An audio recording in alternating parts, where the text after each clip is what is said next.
आश्वासनं ते उद्योगपतींना देतात ती मात्र पूर्ण होताना दिसतात। आपण पहा की जे बंदर ठाणे पालघर जिल्ह्यामध्ये होत आहे, वाढवण बंदर, त्याच्यामध्ये आदिवासी उद्ध्वस्त होत आहेत, घरं उद्ध्वस्त होत आहेत, गाव उद्ध्वस्त होत आहे, जलद गतीनं ते पूर्ण केलं जात आहे। शक्तीपीठची मागणी आम्ही कुणीही केलेली नव्हती, त्यासाठी मात्र शेतकऱ्यांच्या जमिनी अधिग्रहित केल्या जात आहेत। जे शेतकऱ्यांकडून काढून घ्यायचं आहे त्याच्याबद्दल तत्परता आहे, मात्र शेतकऱ्यांना जे द्यायचं आहे त्याच्याबद्दल सरकार हलायला तयार नाही। विदर्भामध्ये जे कर्जमाफीचं आंदोलन झालेलं होतं त्यामध्ये 30 जून 2026च्या आत सर्व शेतकऱ्यांचं कर्ज माफ करू म्हणून सांगितलं होतं, मात्र आता माहिती जी मागवली जाते ती 30 जून 2025च्या आतील मागितली जाते। म्हणून तिथे सुद्धा दगाफटका होऊन अतिवृष्टीमध्ये जे शेतकऱ्यांचं नुकसान झालं ते परत वगळले जातील काय, ही भीती महाराष्ट्राच्या शेतकऱ्यांमध्ये आहे। सरकारने अशा प्रकारे शेतकऱ्यांच्या मागण्यांबद्दल दगाफटका करणं थांबवावं असं आवाहन आपल्या माध्यमातून सरकारला मला करायचं आहे।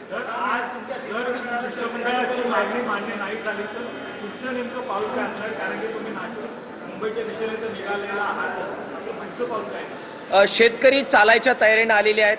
आज ठाणे पालघर आणि नाशिकचे शेतकरी सुद्धा त्याच्यामध्ये वाढतील, अहमदनगरचे शेतकरी वाढलेले आहेत आणि म्हणून हा जो एक जबरदस्त सैलाब आहे तो वाढत जाणार आहे। आता सध्या 55 ते 60 हजार शेतकरी हे त्याच्यामध्ये चालत आहेत, परंतु 3-4 दिवसापूर्वी जे ठाणे पालघरमध्ये 40,000 शेतकरी त्यांचा लॉंग मार्च निघालेला होता ते सुद्धा येऊन मिळण्याच्या तयारीमध्ये आहे। त्यामुळे 1 लाखाच्या वर ही संख्या नजीकच्या काळामध्ये जाऊन महाराष्ट्रातल्या लढ्याच्या इतिहासामध्ये उच्चांक या सगळ्या लढ्याचा होईल।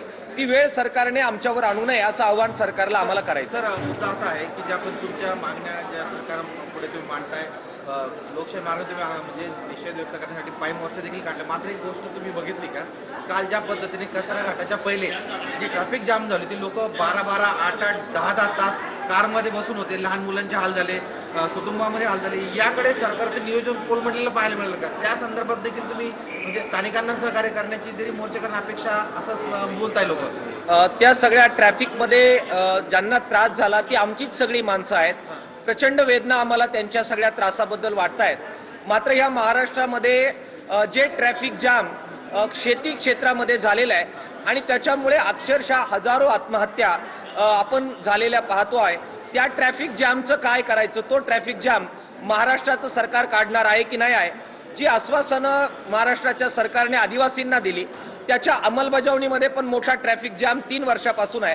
तो ट्रॅफिक जॅम सरकार काढणार की नाही हे जरा पाहावं लागणार आहे। त्यांनी तो काढावा, म्हणजे असे वेगवेगळ्या प्रकारचे लॉंग मार्च काढून रस्त्यावरचा ट्रॅफिक जॅम करण्याची वेळ महाराष्ट्रातल्या कोणत्याच संघटनेवर येणार नाही। थँक्यू। मागच्या वर्षी जे लॉंग मार्च काढला होता त्याची आश्वासनं पाळली नाही आणि म्हणून त्यासाठीच हे आज मोर्चा